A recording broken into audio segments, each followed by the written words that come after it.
कैसे हो दोस्तों? आप आज की इस वीडियो हम बहुत कुछ सीखने वाले हैं। वीडियो को सुनने से पहले चैनल को सब्सक्राइब कर लीजिए। चलिए दोस्तों, वीडियो की शुरू करते हैं। श्री कृष्ण कहते हैं कि अपने हाथों की लकीरों को क्या देखते हो? किस्मत तो उनकी भी होती है जिनके हाथ नहीं होते, पंख ही काफी नहीं है। आसमान के लिए हौसला भी चाहिए। ऊंची उड़ान के लिए जिंदगी में पछताना छोड़ो, बल्कि कुछ ऐसा करो कि आपको छोड़ने वाला पछता है।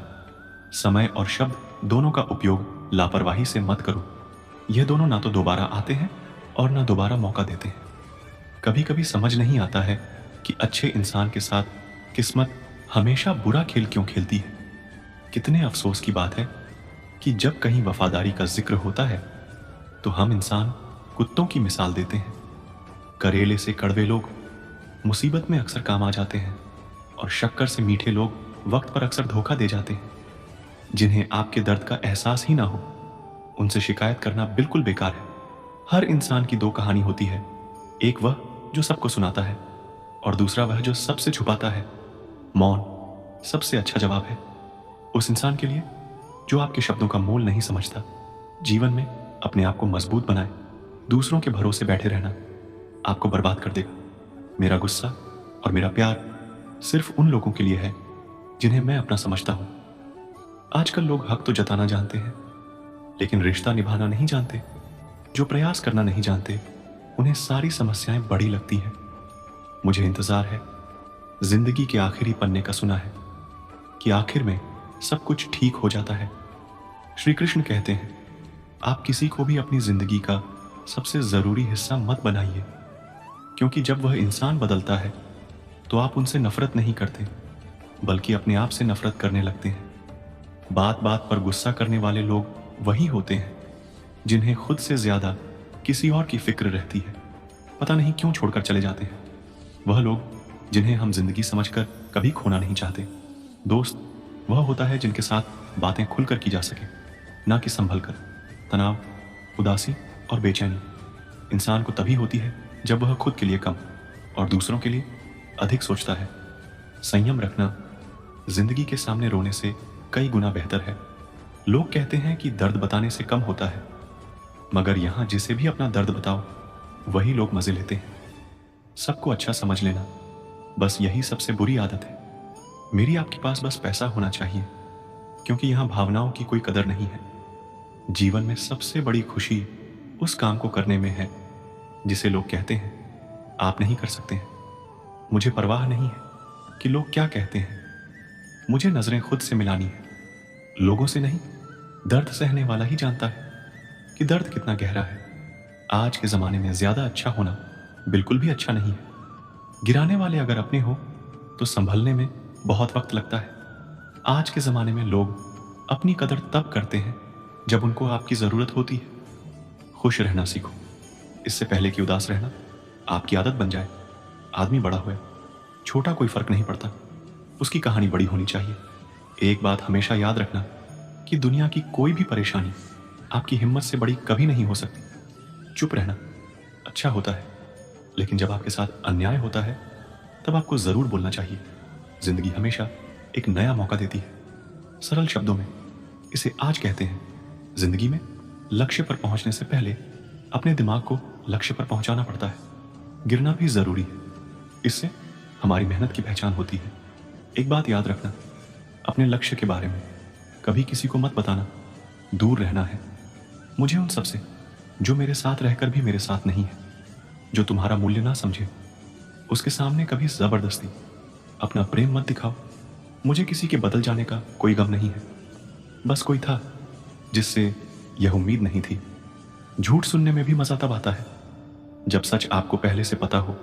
आपके इरादे इतने कमजोर नहीं होने चाहिए कि लोगों की बातों में आकर टूट जाए। श्री कृष्ण कहते हैं, जगह जगह पर प्रयास करने से अच्छा है कि एक ही लक्ष्य पर कड़ी मेहनत और सच्ची लगन से काम किया जाए। देखना आपको सफलता अवश्य मिलेगी। अच्छे लोगों का हमारी जिंदगी में आना हमारी किस्मत होती है और उन्हें संभाल कर रखना हमारा हुनर होता है। काटना, पीसना और निचोड़े जाना, वो भी अंतिम बूंद तक गन्ने से बेहतर। कौन जानता है कि मीठा होने का कितना नुकसान होता है। अपना बुरा समय खुद को बेहतर बनाने में लगा दो, क्योंकि अब रिश्ते इंसानों से नहीं, पैसों से बनते हैं। यह दुनिया है, ये तो सताती रहेगी। आप बस मुस्कुराना सीख लीजिए, सब कुछ जानते हुए भी। अगर आप गलत को गलत नहीं कह सकते तो आप अपने हक के लिए कभी नहीं लड़ सकते। हम टूटे हुए लोग हैं। हम बोलना नहीं, चुप रहना पसंद करते हैं। श्री कृष्ण कहते हैं, जो प्रेम में रहते हैं वह छल नहीं समझ पाते, जो छल में रहते हैं वह कभी किसी का प्रेम नहीं समझ पाते। इंसान वही श्रेष्ठ होता है जो बुरी स्थिति में फिसले नहीं और अच्छी स्थिति में उलझे नहीं। अक्सर अपना कहने वाले लोग दगा कर जाते हैं और मीठा बोलने वाले भी पीठ में खंजर भोंक जाते हैं। जो अपनों के सताए होते हैं, अपनों के ठुकराए होते हैं, वह बहुत कठोर हो जाते हैं। श्री कृष्ण कहते हैं, लौटते तो वह लोग हैं जो रूठ कर चले जाते हैं। टूट कर हट जाने वाला कभी लौट कर नहीं आता। कुछ लोग हमारा दिल रोज दुखाते हैं, लेकिन फिर भी हम उनसे बातें करके खुश हो जाते हैं। एक समय की बात है, एक बार एक पिताजी ने अपने पुत्र से कहा कि बेटे, तुम बड़े हो गए हो, तुम अपनी जिंदगी में आगे बढ़ने के लिए क्या कर रहे हो? पिताजी के अचानक से पूछे गए सवाल से पुत्र चौंक गया। वह 1 मिनट रुककर बहुत ही हल्के स्वर में बोला, पिताजी, जैसा कि आप जानते हैं कि मैं पढ़ाई में शुरू से ही बेहतर रहा हूं और मैं अपनी तरफ से अपनी पढ़ाई या किसी भी बात को लेकर कभी ढिलाई नहीं भरती है। मैं हमेशा से ही सब कुछ पूरे लगन और मेहनत के साथ करते आया हूं और आपको यह बात अच्छे से पता है, लेकिन फिर भी ना जाने क्यों परिस्थितियां मेरे विपरीत रहती हैं। मैं आज तक इस बात को नहीं समझ पाया हूं और अब ऐसा लग रहा है कि मानो जैसे कि मैं इन सब से शायद कभी नहीं उभर पाऊंगा। वह हमेशा से पढ़ाई और घर के अन्य कामों में भी बहुत समझदार एवं जिम्मेवार लड़का था, लेकिन फिर भी ऐसा क्या था जो उसे आगे बढ़ने से रोक रहा था? आखिर क्यों वह जीवन की सफलता से कोसों दूर था?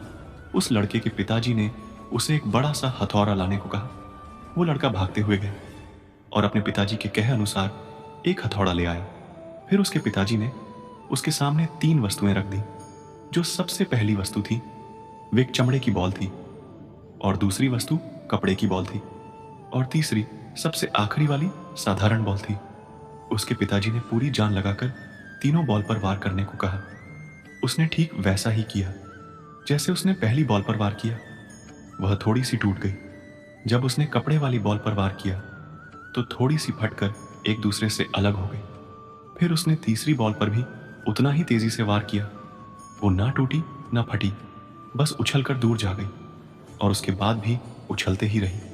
अब लड़के के पिताजी ने पूछा कि अब समझ में आए कि तुम्हें क्या करना चाहिए। फिर उसने अपने बेटे को समझाया कि बेटे, परिस्थितियां सब पर लगभग एक जैसा ही वार करती है, परंतु कुछ लोग ऐसे होते हैं जो उन परिस्थितियों से उलझकर टूट जाते हैं। कुछ तो उन परिस्थितियों से पूरे बिखर जाते हैं, परंतु कुछ लोग ऐसे होते हैं जो उन परिस्थितियों का फायदा उठाते हुए खुद को इतना ऊंचा कर लेते हैं कि फिर उन्हें रोक पाना मुमकिन ही नहीं होता। तो तुम भी ठीक वैसा ही करो। अपनी परिस्थितियों को समझो, उन्हें वार करने दो, फिर उनकी वार का फायदा कुछ इस तरह से उठाओ कि तुम उससे उभर पाओ। लेकिन इन सब से निपटने के लिए एक चीज जो सबसे ज्यादा महत्व रखती है वो ये है कि तुम अपने दिमाग को शांत रखो, और फिर तुम देखो कि सब कुछ कितना आसान होता जाएगा। तुम्हारे लिए उस लड़के को अपने पिताजी की बातों को सुनकर समझ आ गया था कि उसे क्या करना चाहिए, और उसने अपने पिताजी से वादा किया वह अब उसी प्रकार हर परिस्थिति से निपटने की कोशिश करेगा जैसा उन्होंने समझाया था। इस कहानी से हमें क्या सीख मिलती है कि हर किसी के जीवन में समस्याएं आती हैं और संघर्ष भी सभी को करना पड़ता है। यह हमारे ऊपर निर्भर करता है कि हम किस समस्या को किस तरीके से देखते हैं। जब संघर्ष का समय आता है तो वह समस्या किसी को बहुत ही बड़ी लगती है, तो किसी के लिए वह समस्या एक अवसर बन जाती है। यह सब हमारी सोच पर निर्भर करता है कि हमें उस स्थिति से कैसे निपटना है। अपनी सोच को सकारात्मक रखें और अपने मन को शांत रखें। फिर देखिए, वह समस्या आपके लिए बड़ी नहीं रहेगी। दोस्तों, इस वीडियो में बस इतना ही। मिलते हैं अगले वीडियो में। अपना ख्याल रखिएगा। जय श्री कृष्ण। राधे राधे।